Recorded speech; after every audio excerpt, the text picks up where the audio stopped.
Throughout history, there have been many women who have commanded great armies and defeated their enemies on the battlefield.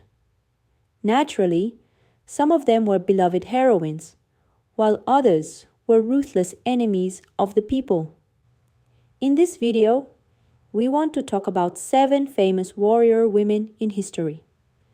The first woman we want to discuss is Kutulun, who was a descendant of Genghis Khan and lived between 1260 and 1306. She had a unique talent for horseback riding and archery. However, her fame was primarily due to her wrestling skills. Her heroic reputation spread so widely that even the French traveler Marco Polo heard of her. Marco Polo wrote about Kutulun and noted that the Mongols placed great value on wrestling and believed that those who triumphed in wrestling were chosen by the gods.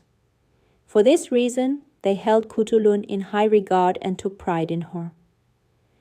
After a while, suitors from all over the Mongol Empire flocked to Kutulun, and she set a condition for her marriage. She would wrestle her suitors, and anyone who could defeat her would marry her, while those who could not would have to give her 100 horses. In the end, she remained with 10,000 horses, but did not marry anyone. An interesting point that has remained among the Mongols since then is that their traditional wrestling attire is designed in such a way that their chests are exposed. This is to prove that they are men and not like Kutulun, a woman. The special dance performed by the winners of the competitions is also said to be inspired by Kutulun's dance. When Vietnam was entirely under the control of Chinese dynasties and its identity as a nation was disappearing, 2 sisters named Trong Trak and Trong Hy decided to save their country. They traveled to various cities, speaking out against the oppressive Chinese rule and rallying the people to revolt. As a result, they managed to assemble a massive army of 80,000 fighters, including 36 female generals. They even killed a tiger, wrote their declaration of war on its skin, and launched an all-out attack against the Chinese. In this war, even mothers fought alongside their children. Ultimately, they succeeded in driving the Chinese out of Vietnam and maintained their independence for 3 years. However, after 3 years, the Chinese returned and defeated the Trang sisters. When they realized they could no longer resist, the sisters drowned themselves in the sea together. Despite their tragic end, they remain immortalized in Vietnam's epic songs and in the hearts of its people. Now we move on to Japan, home to the strongest female samurai the world has ever seen, and the inspiration behind many warrior women in Japanese anime and video games. Tomoe Gozen, the legendary female samurai who lived during the 12th century. She was renowned for her unparalleled beauty, bravery, and combat skills. It was said that she could defeat all gods and demons in battle. Tomo always carried a powerful bow and a long sword. She commanded a samurai army and won many battles. In one of her battles, 7 of the enemy's strongest soldiers surrounded her. But Tomo fought them single-handedly and beheaded all 7. In another battle, she led 330 samurai against an army of 2,000 and emerged victorious. In her final battle, she fought alongside her husband, who was also her commander. When her commander ordered a retreat, Tomoe charged straight into the front lines, challenged the strongest warrior in the rival army, and beheaded him. This is the last recorded account of this great heroine, as no one knows where Tomo went after the war. Though Tomo disappeared, her name remains etched in Japanese history books, and parents still tell her story to their children. 700 years after Tomo, in the 19th century, A young girl in Japan heard Tomo's story and decided to become Japan's next legend. Nakano Takeko was different from everyone else since childhood. From the age of 6, she trained with samurai masters and spent 15 years undergoing the most rigorous and professional training under a grandmaster. When Japan's civil war broke out between the samurai and the aristocrats, the imperial army sent 15,000 well-equipped soldiers to Aizu to eliminate the samurai stationed there.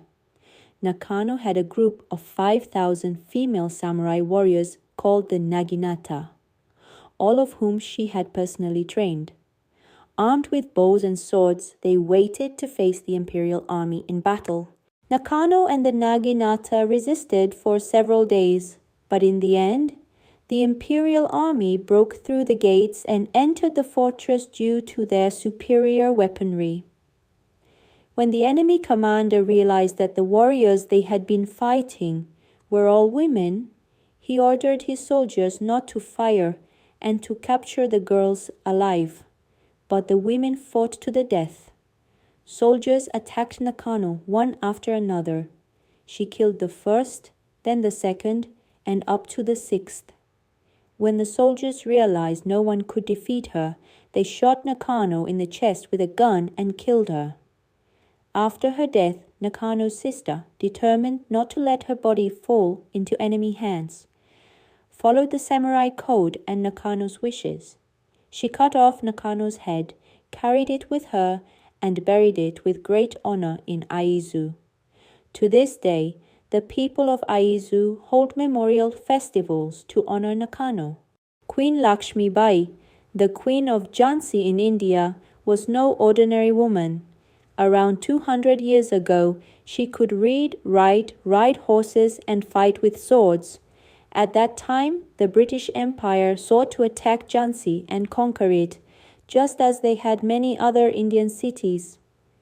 Initially, Lakshmi Bai tried diplomacy to stop the British, but when she realized it wasn't effective, she formed her own army and joined forces with the Indian army to fight against the British.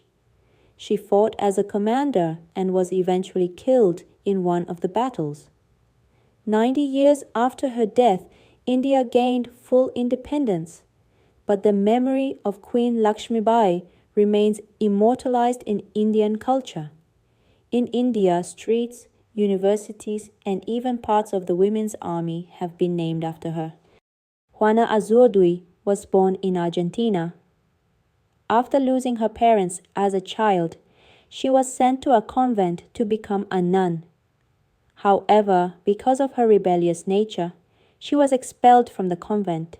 She later married and, along with her husband, joined the guerrilla fighters opposing Spanish colonization. Over time, both she and her husband rose to the ranks of senior commanders. Juana was highly committed to her cause, fighting passionately for her country's freedom. She was so determined that even during her pregnancy, she participated in battles. After her child was born, she carried her baby on her back while fighting the Spanish.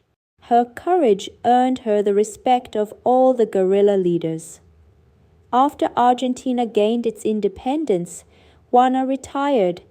Following her death, a statue of Juana replaced that of Christopher Columbus, the discoverer of the Americas, at the presidential palace in Argentina, a highly controversial decision.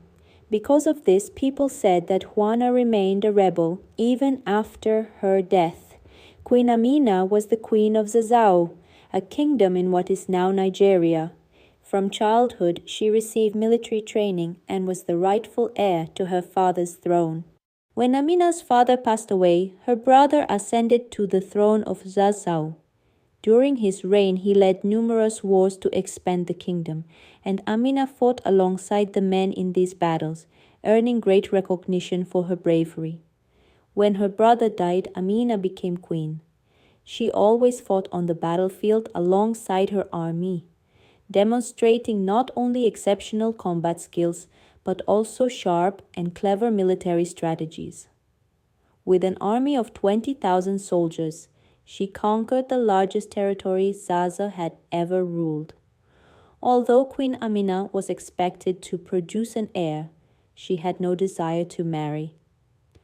After each battle, she would select one of the enemy soldiers, spend the night with him, and have him executed the following day.